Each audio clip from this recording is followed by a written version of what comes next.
Hey, this is How to Make Dinner. Today we're making a Caesar, which is basically Canada's answer to the Bloody Mary.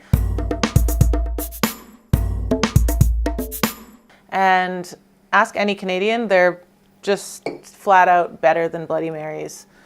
And the main difference between a Bloody Mary and a Caesar is a little weird ingredient called clam juice, which sounds gross, but it's so good. So take any glass, dip it in your rimmer, which is celery salt.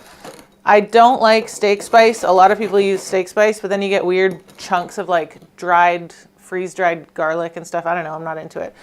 This is celery salt with a little bit of fresh dill chopped into it. So get the rim going and then throw a bunch of ice cubes in there. And I really like fresh dill. It's kind of not traditional, but there's a restaurant in Vancouver that puts fresh dill, like muddled fresh dill in their Caesars, and it's so good. So this is kind of inspired by them. That place is called the Twisted Fork.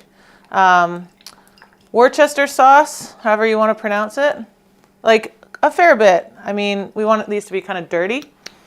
And then often Tabasco, like pretty much always Tabasco, but I don't have any. So I've got these pickled jalapeno peppers. I'm just using some of the juice. That's going to give us spice and also some good tang, as well as some dill pickle juice, because the tangier the better, if you ask me. Vodka, we're going to do exactly 2 ounces. Exactly. There we go. And then Clamato. So this is actually Caesar mix, which has all the Worcester and all that stuff in it already, but I like to double down on that stuff.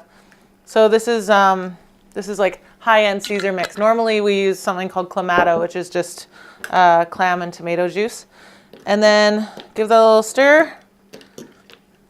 And lemon or a lime. And then you can go crazy and get all weird and put like mini hamburgers and chicken wings and, you know, slices of pizza in there if you want, but this does the trick for me. Oh, and celery. Pickled bean, also a good option. I would throw a pickle in there, but there's no room. It's going to overflow. But I love celery because it's like crunchy and crisp and it goes well with the spice. So just, so good. So that's it. That's my Caesar. And Caesars are best drunk on Sundays. So wait for a Sunday and make one of these. If you like this video, please subscribe so that I know that you are watching and that you're enjoying it. And I'll see you next Wednesday.